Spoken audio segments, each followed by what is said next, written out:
Alors Stéphane, on va répondre à la question de Pierre Taramarca qui voulait savoir quelle était la position de l'Alliance de gauche en ce qui concerne l'armée.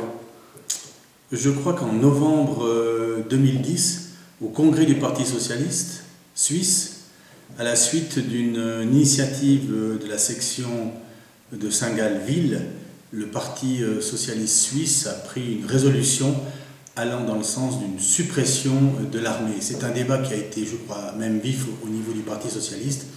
Et j'ai vérifié, il y a eu 253 voix pour et 199 contre.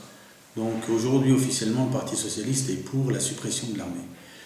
Je profite de cette question pour rappeler la position de l'Alliance de gauche sur la question de l'aéroport à Sion.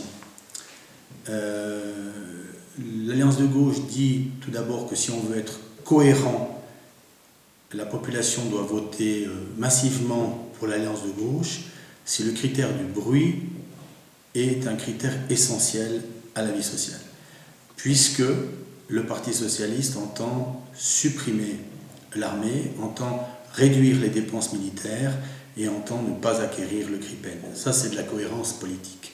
Nous disons également que les partis de la droite majoritaire à Sion, tant le PLR que le PDC, a accepté de proposer à l'armée la suppression pure et simple des FA-18 à Sion, simplement pour des motifs électoraux. Parce que ces gens savent que la population n'est absolument plus satisfaite avec les bruits incessants des avions militaires. À titre personnel, je pense que, hélas, il n'y aura pas la suppression des FA-18 à Sion, que notre but est de limiter au maximum les vols, de ne pas les accroître, et en tous les cas de ne pas accepter, comme des projets de planning semblent le proposer, des vols 2 à 3 fois plus importants en nombre qu'aujourd'hui.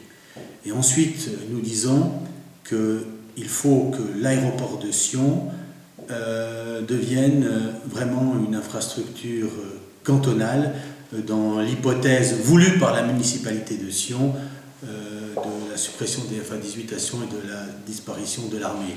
Dans ce cas-là, je pense que c'est absolument essentiel que l'aéroport de Sion devienne à tout le moins une infrastructure cantonale. Le coût de l'aéroport dans cette hypothèse-là doit être pris en charge par l'ensemble de la collectivité cantonale, des communes et de toutes les parties impliquées, et non seulement de la ville de Sion. Merci Stéphane.